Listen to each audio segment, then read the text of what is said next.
Yo la team, j'espère que vous allez bien, que vous avez passé un excellent samedi. On se retrouve comme tous les soirs pour parler pronostics sportifs. Exceptionnellement, ce soir, non pas 6, mais 5 pronostics car je garde le 6e pour le potentiel deuxième palier de montante qui sera diffusé demain à 10h concernant cette montante. C'est vrai qu'avec un petit peu de recul, West Ham ne perd pas ou perd un but, ça me semble pas super safe du tout. En tout cas, c'était mon premier palier. On assume et on attendra de voir ce qu'il se passe du côté de Londres dans ce derby. Juste avant de parler pronostic, comme d'habitude, la team, le petit pouce bleu super important pour le référencement. Et avant de parler pronostic, on va comme d'habitude faire le bilan de ce qu'il s'est passé hier. Concernant YouTube, on était plutôt sur une bonne série depuis le début de la semaine. Hier, on fait seulement 1 sur 3, Cologne qui explose, Augsbourg 3-0 à la mi-temps. Malheureusement, Augsbourg est seulement revenu à 3 buts à 2. On ne valide pas également le moins de 2,5 buts entre Reims et Marseille. Pronostic que j'affectionne pas particulièrement car on l'a vu, en 5 minutes, 3 buts ont été inscrits en fin de première mi-temps. On valide tout de même Everton ou match nul qui était plutôt sympathiquement coté. Concernant la team parieur, là on fait des belles petites prestations. On valide le safe. Marseille ne perd pas, Everton ne perd pas ou perd un but, cote à 1,55. Le safe, c'est des petites cotes mais qui passent généralement tranquillement. Concernant la gestion de mise, on enchaîne notre série d'invincibilité avec le pronostic suivant. Victoire de Marseille, remboursé 6 matchs nuls, cote à 1,50 qui fait extrêmement plaisir. N'hésitez pas à participer à la team parieur. Vous avez le canal Telegram qui est totalement gratuit juste en dessous dans la description, la team. Pour demain la team, je vous l'ai dit, on part sur 5 pronostics. On commence tout de suite en Ligue 1 où le RC Lens reçoit Nîmes, le 6e qui reçoit le 18e, match crucial pour les deux équipes. Alors forcément, sans public, on pensait que Lens allait vivre une saison très compliquée à domicile, mais c'est totalement l'inverse. 24 points pris en 16 matchs, mais défensivement, ça reste une équipe assez fragile qui a déjà encaissé 22 buts. Du côté de Nîmes, paradoxalement, c'est l'équipe qui a marqué plus de points à l'extérieur qu'à domicile, mais qui possède également sur l'ensemble de la saison la plus mauvaise attaque, malgré le fait que Nîmes reste une équipe extrêmement joueuse en ce moment. Au niveau de l'état de forme, le RC Lens reste sur une série incroyable de 12 matchs sans défaite et se met à rêver tranquillement d'Europa League. 11 matchs tout de même, toutes compétitions confondues, où Lens encaisse toujours au moins un but. On le sait, le RC Lens est capable de marquer, mais encaisse pas mal de buts. En témoigne une stat assez incroyable. Sur les 9 dernières rencontres de Ligue 1, 9 fois Lens a marqué, 9 fois Lens a encaissé. Les Nîmois, quant à eux, qui sont vraiment partis dans une opération maintien, sont plutôt pas mal. Actuellement, seulement 2 petites défaites sur les 10 dernières rencontres. Et malgré le fait que Nîmes marque peu cette année, seul l'AS Saint-Etienne n'a justement pas encaissé de but sur ces 10 dernières rencontres. Nîmes marque généralement un but, mais Nîmes marque quasiment à chaque rencontre. Lens doit absolument s'imposer du fait de la victoire de Marseille. L'objectif, reprendre la 5e place qualificative pour l'Europa League. Du côté de Nîmes également, il faut essayer de prendre des points rapidement car à la fin de championnat, les verront s'opposer à Rennes et surtout à Lyon qui jouera peut-être une qualif en Ligue des Champions. Match prolifique en perspective. 10e fois de suite, les deux équipes marquent, c'est coté à 1,74. Deuxième pronostic, la team, on va aller rester en Ligue 1 où Lorient reçoit Bordeaux. Là aussi, ça risque d'être très chaud entre le 17e et le 18e. À domicile, Lorient, c'est tout ou rien cette année. 7 victoires, 2 nuls, 7 défaites, 23 buts marqués, 27 encaissés. On ne s'ennuie jamais quand Lorient reçoit au moustoir. Du côté de Bordeaux, qui est tout simplement l'une des équipes qui s'est le plus inclinée à l'extérieur avec tout de même 9 défaites en 16 rencontres, on peut également constater que Bordeaux est tout simplement l'équipe la plus prolifique à l'extérieur avec Monaco. Au niveau de l'état de forme, Lorient reste certes sur 2 défaites à l'extérieur du côté de Lens, mais également de Marseille. 2 défaites qui reflètent parfaitement les problèmes défensifs des Lorientais qui ont encaissé 7 buts en 2 matchs, mais qui confirment également que Lorient est là pour jouer au football. En témoignent les 3 buts marqués, mais surtout ce jeu offensif déployé, surtout lors de ses placements à Bollaert.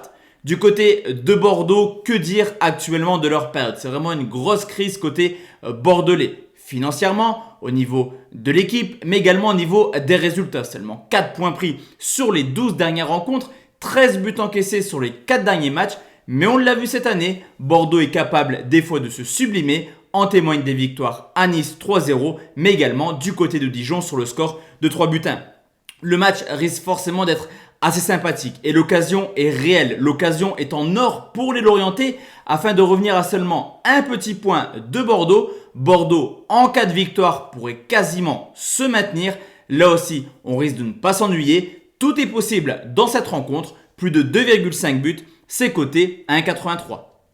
Troisième pronostic, la team, on va aller un petit peu en Italie où l'Inter de Milan reçoit l'Hellas Vérone, le premier qui reçoit le 10e. Que dire de la saison de l'Inter, mis à part bravo. 13 victoires, 1 nul, 1 défaite, 39 buts marqués. Pour l'instant, c'est quasiment un parcours sans faute. Du côté de l'Hellas Vérone, attention, on l'a vu cette année, c'est une équipe plutôt ambitieuse qui fait des beaux petits résultats et qui a tout de même pris 20 points en 16 rencontres à l'extérieur. Au niveau de l'état de forme, même si l'Inter reste sur 8 victoires et 2 matchs nuls, on constate quand même une équipe qui a quand même pas mal de difficultés actuellement à déployer son jeu. Et ce qu'on peut également remarquer, c'est que offensivement, ça commence à fatiguer un petit peu. Lukaku reste sur 3 matchs de suite sans marquer, mais la dernière fois que ça arrivait cette année, il avait mis un doublé justement du côté de l'Udinese pour une victoire 2-0. Les Hellas Vérone, quant à eux, n'ont plus rien à espérer en cette fin de saison et ça se constate clairement dans les résultats. Les 7 dernières rencontres ont vu Vérone s'inclisser à 6 reprises et demain, en cas de victoire, l'Inter pourrait potentiellement être championne d'Italie. Ça passera forcément par un Lukaku des grands soirs. Le but du Belge, c'est tout de même coté à 1,82. Quatrième pronostic, on va aller en Espagne pour Villarreal qui reçoit le FC Barcelone, le 7e qui reçoit le 3e. Là aussi à domicile, Villarreal est plutôt cohérent cette année, seulement 3 défaites en 15 matchs. Mais attention, car le Barça est tout simplement l'équipe qui s'est le plus imposée à l'extérieur avec déjà 10 victoires en 15 matchs et qui possède également la meilleure attaque. Au niveau de l'état de forme, à force de jouer la Liga, l'Europa League, l'Europa League tous les 3 jours, Villarreal commence un petit peu à fatiguer. D'ailleurs, sur les 3 défaites à domicile cette année, elles viennent tout juste d'intervenir. Les 4 dernières réceptions, c'est tout de même 3 défaites pour Villarreal qui va peut-être au bout d'un moment devoir se faire une raison et se focus sur l'Europa League. D'ailleurs, Villarreal joue jeudi contre Arsenal.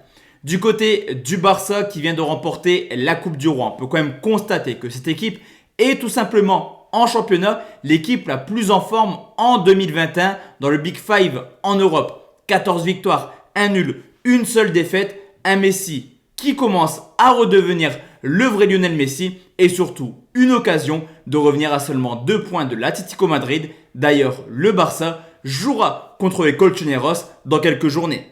Lors du match aller, le Barça s'est imposé facilement sur le score de 4-0. C'était un petit peu la tendance. Le constat actuel, le Barça est largement supérieur à Villarreal. En témoignent les 10 dernières confrontations, que ce soit au Barça ou à Villarreal. Il y a eu 7 victoires pour les visiteurs et seulement 3 matchs nuls. Je vous l'ai dit, le Barça peut encore faire le doublé Liga, Coupe du Roi. Ça passe forcément par une victoire. Le FC Barcelone est tout de même coté 1,62.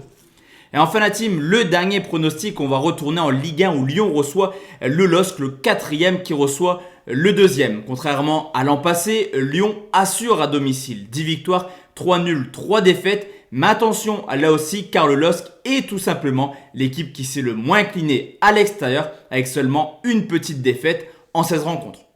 Au niveau de l'état de forme, Lyon n'est pas si bien que ça actuellement. On le voit au niveau des résultats.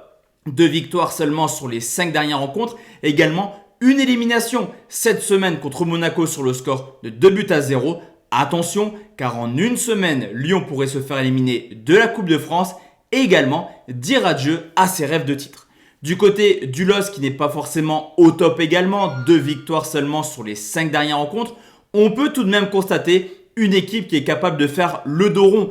Par moment, on l'a vu à Monaco, match nul 0-0, on l'a vu au Parc, victoire 1-0, mais également capable de ne pas perdre quand elle joue un peu moins bien. On l'a vu également le week-end dernier contre Montpellier pour un score final de 1 but partout. Justement, 1 but partout, c'est le score du match aller entre le LOSC et Lyon et ça confirme clairement le fait que Lyon a des grosses difficultés à s'imposer contre les Lillois. Sur les 8 dernières rencontres à Lille ou à Lyon, 0 victoire pour l'Olympique Lyonnais. Vous l'aurez compris, match assez sérieux, match bien géré par le LOSC. Nul ou Lille, c'est coté à 1,77.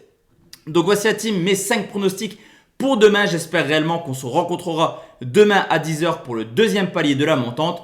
Au sinon, c'est le jeu et on assumera. Rendez-vous demain soir à 20h pour une nouvelle vidéo. Portez-vous bien, bonne soirée à tous et à toutes. Ciao, ciao.